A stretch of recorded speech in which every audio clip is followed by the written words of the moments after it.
Hey guys, Alex here, looking at my Musketeer spec for a warrior in Guild Wars 2. It's a ranged spec, rifle spec. A lot of people are going to use ranged warriors. This is just my variation on the theme. So in my armor, I have Rune of Melandru. It increases my toughness and decreases the length of conditions and stuns on me by a significant percentage. That keeps me active on the battlefield. Here in my rifle, I have a Sigil of Agony. That increases my bleeding duration. That's going to be important for this build. My main attack for a rifle, my Rifle 1, puts bleeds on an enemy, so you'll see why that's important in a minute.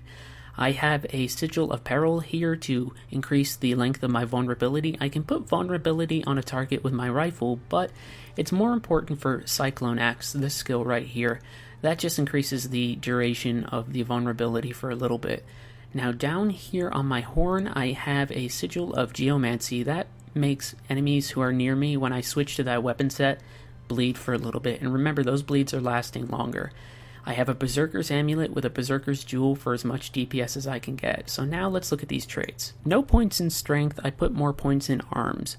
Right here, I have a 33% chance to cause bleeding on critical hits, and my critical chance is already around 50%, and it's going to be augmented by later traits.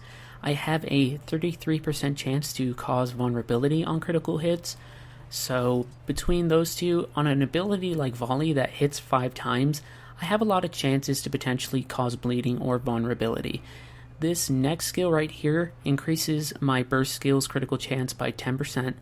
And now this makes my rifle skills, it makes their cooldowns recharge about 20% faster. So I'm able to use a lot of my rifle abilities and use them very quickly.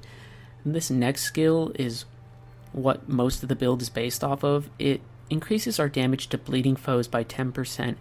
So we have 2 abilities that put bleeds, and now my bleeds are also lasting 50% longer.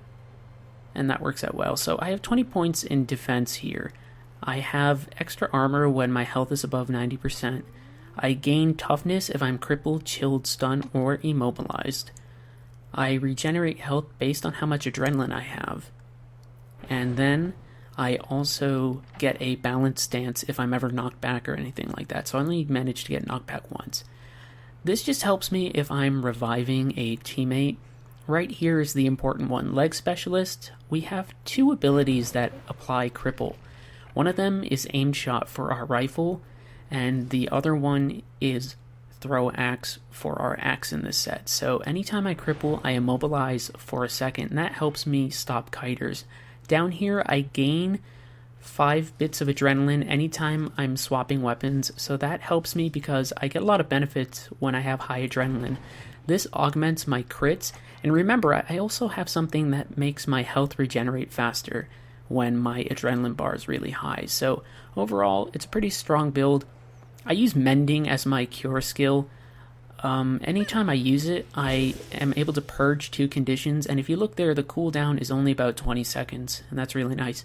Signet of Rage helps me gain adrenaline passively, and for Great Justice here, gives me Fury and Might whenever I use it, but it also applies to my teammates. Bolas is just another immobilized to prevent kiters, and then Stomp is good for defending nodes or getting people away from me. Signet of Rage, if I use it, I get Might and Fury, and I'm able to stack a lot of those things. Overall, it's a pretty deadly build.